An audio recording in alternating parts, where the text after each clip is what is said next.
Total government job India में 93,500 something कुछ है, लेकिन इसमें से सिर्फ हमारे इंडिया के पेरेंट्स को सिर्फ दो चीज़ें दिखती हैं, दो जॉब्स दिखते हैं, दो जॉब्स के लिए मैं आपको एक सिंबल की मदद से समझाने की कोशिश करता हूँ। एक स्टेट सिंबल और एक नीड सिंबल, और उसके बाद जो उसके पास 2-3 घंटे बच रहे हैं सेल्फ स्टडी के लिए, तो मैं कंफर्म के साथ कह सकता हूँ वो 3 घंटे में 1 घंटा सेल्फ स्टडी करेगा, 2 घंटा उसको कंसंट्रेशन में लग जाएगा। हमारे से इंडिया के कल्चर सिस्टम में दो चीज़ें बहुत ज़्यादा पॉपुलर हैं। आप थंबनेल में देख के जान गए होंगे मैं कौन सी दो चीज़ें की बात कर रहा हूँ। पहला है JEE, जिसको कहते हैं जेई, जिसका फुल फॉर्म होता है जॉइंट एंट्रेंस एग्जाम, और दूसरा होता है नीट NEET, जिसका फुल फॉर्म होता है नेशनल एलिजिबिलिटी एंट्रेंस टेस्ट। अब देखिए, अगर आप हमारी पिछली वाली इंडियन एजुकेशन सिस्टम की वीडियो देखे होंगे तो आपको ये वीडियो कुछ ज़्यादा अच्छे से समझ में आई होगी। अगर आप नहीं देखे होंगे तो मैं यही रिकमेंडेड करूँगा आपको कि आप पहले जाकर उस वीडियो को देख लीजिए। आप ये मैं अपने साइड से कह रहा हूँ, अगर आपको मन करे तो आपको जाकर देख लीजिएगा, लिंक आपको डिस्क्रिप्शन में मिल जाएगी। अब आते हैं टॉपिक के ऊपर। देखिए, टोटल गवर्नमेंट जॉब इंडिया में 93,500 समथिंग कुछ है, और प्राइवेट जॉब 10,759 या 60 ऐसे कुछ हैं, जिसको टोटल करें, जिसका टोटल आ जाता है 1,03,759 के अराउंड आ जाएगा। लेकिन इसमें से सिर्फ हमारे इंडिया के पेरेंट्स को सिर्फ दो चीज़ें दिखती हैं, दो जॉब्स दिखते हैं, दो जॉब्स के लिए स्टडी दिखती हैं, और वो होती है IIT एंड JEE। क्यों यही दो चीज़ें दिखती हैं? देखिए, उसमें उनकी कोई गलती नहीं है। वो जिस सोसाइटी में रहते हैं वहाँ के उनके दोस्त के बच्चे या रिश्तेदारों के बच्चे जब कोई एग्ज़ाम क्रैक कर लेते हैं, तो जब शाम को सारे अंकल या आंटियाँ मिलती हैं, तो जब सारे बातें करते हैं, तो जाहिर सी बात है जो बच्चा क्रैक किया हुआ है उसकी बात तो ज़रूर होगी। और जब बातें होती हैं तो 80% लगभग यही निकलता है कि उनका बेटा है तो इंजीनियर बना है, तो डॉक्टर बना है। तो जब पूछते हैं भाई प्रिपरेशन कैसी, तो बताते हैं उसने JEE किया या IIT किया, उसने एम्स किया या नीट किया। वो उसी से प्रिपरेशन जानते हैं, और उसके बाद वो भी सोचते हैं कि मैं भी अपने बच्चों को यही कराऊंगा, इसमें ज़्यादा स्कोप है। और डे टू डे आगे चल के पूरा एक सर्कल बन जाता है, एक बॉन्ड बन जाता है, जिस बॉन्ड के बीच में पेरेंट्स टू पेरेंट्स से आगे चल के ट्रांसफ़र होता रहता है, और क्रेज़ और इसका धीरे धीरे बढ़ता रहता है, और सारी की सारी जो बची हुई जॉब्स हैं उसके बारे में किसी को कुछ पता ही नहीं लगता है। अब देखो, वो लड़का या लड़की अपनी ज़िंदगी में कुछ और करना चाहते हैं, कुछ और मतलब वो डर्टी माइंड हटा देना अपना। देखो देखो, दरिंदगी चेहरे से टपकती है, नंबर 1 का कमीना है। जी जी जी, आंखें देखो, नीयत में खो। उसको सोच लेना। देखो, वो लड़का और लड़की अपने ज़िंदगी में कुछ और करना चाहते हैं, but due to a family pressure वो क्या करते हैं आगे चल के IIT, JEE, नीट, एम्स। और कुछ बच्चे तो प्रेशर नहीं झेल पाते हैं, डिप्रेशन में आ जाते हैं, और डिप्रेशन में जब एकदम एंड पॉइंट आ जाता है, उनका सबसे डिफिकल्ट पॉइंट आ जाता है, सबसे लास्ट में लेते हैं। बट अब क्या कहें, मैं आपको एक सिंबल की मदद से समझाने की कोशिश करता हूँ, एक स्टेट सिंबल और एक नीड सिंबल। मान लीजिए कोई बच्चा है, वो क्लास 11th में पढ़ता है, मैं स्टेट सिंबल की बात कर रहा हूँ। वो मान लीजिए 11th में पढ़ता है, वो 8 घंटे की पर डे स्कूल जाता है, 3-3 घंटे की 3-3 कोचिंग उसकी लगी हुई है, 1-1 घंटे की तीनों कोचिंग लगी हुई हैं।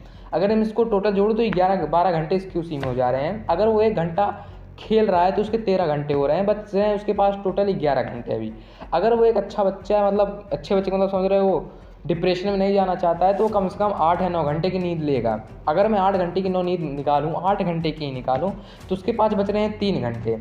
अगर कोई बच्चा हो वो एक दिन में 11 घंटा, 12 घंटे या 13 घंटे पढ़ लिया है और 10 घंटे सो लिया है, और उसके बाद जो उसके पास 2-3 घंटे बच रहे हैं सेल्फ स्टडी के लिए, तो मैं कंफर्म के साथ कह सकता हूँ वो 3 घंटे में 1 घंटा सेल्फ स्टडी करेगा, 2 घंटा उसको कंसंट्रेशन में लग जाएगा।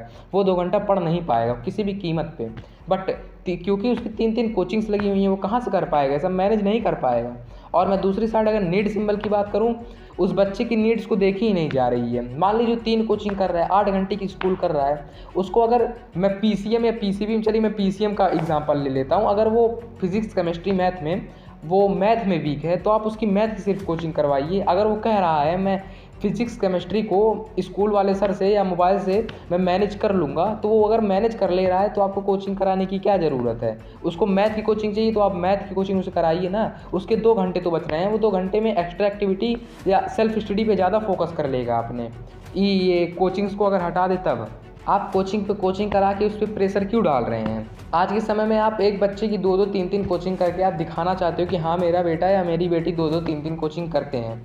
अगर आप एक पेरेंट होंगे, इस चीज़ को मैं जो बोलने जा रहा हूँ ज़्यादा रिलेट कर पाते होंगे। मान लीजिए अगर आप कहीं जाते होंगे, मान लीजिए कि आप 90% आपके साथ होता होगा, अगर आप कहीं जाते होंगे, आपसे अगर कोई पूछता होगा आपका बच्चा या बच्ची क्या कर रही है, तो जब आप बताते होंगे स्कूल में पढ़ रही है या पढ़ रहा है, तो वो आपसे ये क्वेश्चन 100% पूछते होंगे, ये कोचिंग करा रहे हो कहीं, ये ज़रूर पूछते होंगे। ये मैं 100% कह सकता हूँ, ये आपसे ज़रूर पूछते होंगे। बात तो सही है। ये आप क्यों पूछ रहे हो? अगर उस बच्चे की नीड नहीं है, उसके घर वाले कोचिंग नहीं करा रहे हैं, तो इससे आपसे क्या मतलब है? बट ये अब एक स्टेट सिंबल बन चुका है, पूरा स्टेट बन चुका है। अगर कोई बच्चा 12th तक पढ़ाई कर रहा है तो उसको कोचिंग करनी ही करनी है। ये पूरा का पूरा मतलब नीड से हट चुका है।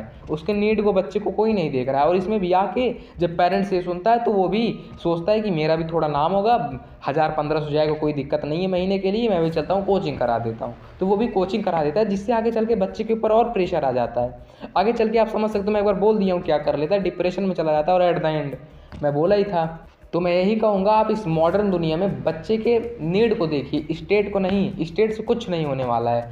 आगे चल के 20,000, 22,000, 25,000 की नौकरी लगेगी, 30,000 की नौकरी लगेगी, और कुछ होने वाला नहीं है। आप जितना उनकी ज़िंदगी में पढ़ाई में लगाए होगे, उनको पहले 5 साल कवर करने में लग जाएंगे, या 2 साल 4 साल कवर करने में लग जाएंगे। इसलिए और ऊपर से ऊपर वो बच्चा डिप्रेशन में भी जा सकता है। और मैं इसीलिए यही कहूँगा, आप मॉडर्न दुनिया में, आज के टेक्निकल दुनिया में, अगर कोई बच्चा को छोटी छोटी चीज़ नहीं आ रही, वो मोबाइल से आराम से देख लेगा। उसको 1.5 GB 1 GB per day data मिल रहा है, वो आराम से देख लेगा। उसके लिए कोचिंग कराने की कोई ज़रूरत नहीं है। और छोटे छोटे डाउट फंस रहे हैं तो वो जाके क्लास में पूछ सकता है। उसके लिए आपको कोचिंग कराने की ज़रूरत नहीं है। जिसमें उसको डिफ़िकल्टी फेस हो रही है, उसमें आप कोचिंग कराइए। ये मॉडर्न दुनिया है, इसमें स्टेट सारे लोग देखते हैं, बट आपको नीड देखनी पड़ेगी। उस बच्चे की नीड में अगर आप देखेंगे, तभी आप चल के आगे सक्सेस हो पाएंगे। बस मैं यही कहना चाहता था। अब मैं चलता हूँ, धन्यवाद। क्या बोलूं मैं इस पे?